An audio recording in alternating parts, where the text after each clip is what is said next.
అందరికీ praise lord. దేవుని నామానికి మహిమ కలుగును గాక. మరొకసారి మీ అందరితో కలిసి ప్రభు మాటలు పంచుకోవడానికి దేవుడిచ్చిన ఈ ఉన్నతమైన అవకాశాన్ని బట్టి ప్రభుని ఎంతగానో మహిమపరుస్తున్నాను. మీకోసం అనుదినం మేము ప్రార్థన చేస్తున్నాం. మీరందరూ నూరంతలుగా దీవించబడాలని ఒక సేవకుడిగా నేను కోరుకుంటున్నాను. God bless you all. ఈరోజు ఒక ప్రాముఖ్యమైన విషయాన్ని మీతో పంచుకోవడానికి ఇష్టపడుతున్నాను.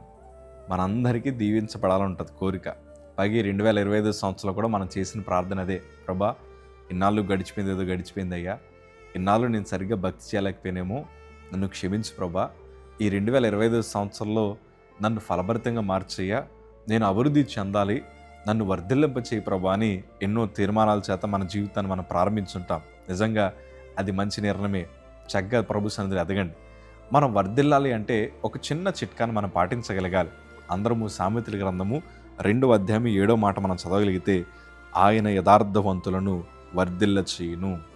ఎవరిని వర్ధిల్లింపజేస్తాడు తెలుసా? ఆయన యథార్థవంతులను. యథార్థవంతుడు అంటే ఒక మాట చెప్పన, అతడు ప్రమాణము చేయగా నష్టము కలిగినను మాట తప్పని వాడై ఉండాలి. యథార్థత అంటే అంత చక్కగా ఉండాలి. అవునంటే అవునని, కాదంటే కాదంటూ బ్రతకాలి. కొంతమంది నోరు తెరిస్తే అబద్ధాలు, కొంతమంది ఉదయం నుంచి వారి బ్రతుకులు అన్నీ అబద్ధాలు ఆడుతూ ఉంటారు. కొంతమంది ఈ మాట చెప్తూ ఉంటారు, బిల్డప్ ఎక్కువ కొడుతూ ఉంటారు. తెలుసు కదా బిల్డప్ అంటే తెలుసా?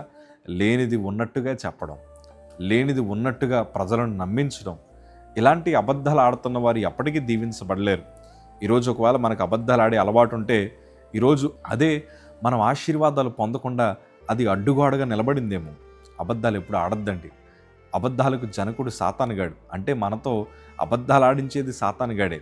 యథార్థతలో మనం జీవించకుండా సాతానుగాడు మన హృదయాన్ని ఎంతగానో ప్రేరేపిస్తూ ఉంటాడు. ఎందుకో చెప్పనా? నువ్వు నేను వర్ధిల్లింపకుండా ఉండాలని. కానీ దేవుని వాక్యం అంటుంది కదా, యథార్థవంతులను ప్రభు వర్ధిల్లింపజేస్తాడు. యేసేపు యథార్థంగా బ్రతికాడు. ఉన్న దాంట్లో అడ్జస్ట్ అవుతూ చాలా నమ్మకంగా జీవించాడు. ఆ నమ్మకమైన వారికి యథార్థవంతులకు దేవుడు సింహాసనం ఎక్కించాడు. ఈరోజు నీలో యథార్థత ఉండగలిగితే దేవుడు నిన్ను వర్ధిల్లింపజేస్తాడు. నీలో యథార్థ ప్రవక్తనుంటే ప్రభు అందరి మధ్యన నేను హెచ్చిస్తాడు. ఉద్యోగంలో కూడా యథార్థంగా ఉండండి. మీ స్కూల్లో కాలేజీలో కూడా యథార్థంగా ఉండండి. మీ తల్లిదండ్రులకి చెప్తున్న ప్రతి మాటలో యథార్థంగా ఉండండి. ఎక్కడికి వెళ్తున్నావు అంటే ఎక్కడికి వెళ్తున్నావు అది చెప్పండి.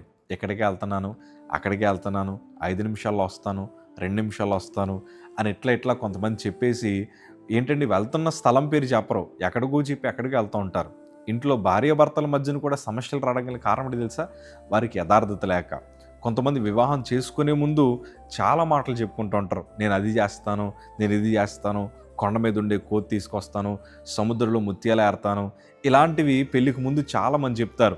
ఇక్కడ ఆమె ఏమనుకుంటుందంటే, నన్ను చేసుకున్నోడు పెద్ద రాకుమారుడు, లేకపోతే ఏంటండి, లేకపోతే రకరకాల మాటలు అనుకుంటూ ఉంటుంది ఆమె. తీరా వాస్తవానికి పెళ్ళయిన తర్వాత అంటే నువ్వు చెప్పినవన్నీ అబద్ధాలే అన్నమాట అని అనుకొని ఇంకెన్నడూ వారి మధ్యన నమ్మకం ఉండదు.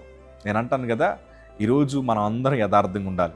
దేవుని సందరి యథార్థంగా ఉంటే దేవుడు ఖచ్చితంగా నీ స్థాయిని మారుస్తాడు, నీ స్థితిని మారుస్తాడు. ఈరోజు ఇవి ఒక్కటే పాటించండి. నీతి మార్గంలో నడుస్తూ యథార్థతని మీరు పట్టుకుంటే దేవుడు ఖచ్చితంగా మిమ్మల్ని ఆశీర్వదిస్తాడు. God bless you.